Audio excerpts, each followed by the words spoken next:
গল্পটা এবার লখনৌর এক ছোট্ট শহরের মেয়ে, যিনি কিনা সমাজের চোখে একজন বয়স্ক অবিবাহিত নারী হলেও নিজের চোখে সে একজন যোদ্ধা।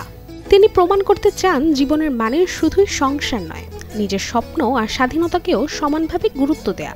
এমনই এক গল্প নিয়ে বলিউডে আসছে সিঙ্গেল সালমা। কমেডি আর ড্রামার মিশেলে পরিচালক নচিকেত সামন্ত বানিয়েছেন এই অনন্য গল্প, যেখানে মুখ্য চরিত্রে আছেন বলিউডের প্রতিভাবান অভিনেত্রী হুমা কুরেশি। সিঙ্গেল সালমার ছবিতে তিনি এক মধ্যবিত্ত নারীর চরিত্রে, যিনি সারা জীবন পরিবারকে ঘিরেই কাটিয়েছেন, অথচ সমাজ এখনো তাকে চেনে অবিবাহিতা তকমায়।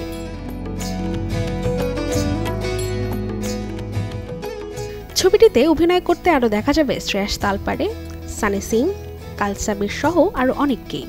আমল কাঙ্গে স্টুডিওজের ব্যানারে ছবিটি প্রযোজনা করেছেন হুমা কুরেশি নিজেই।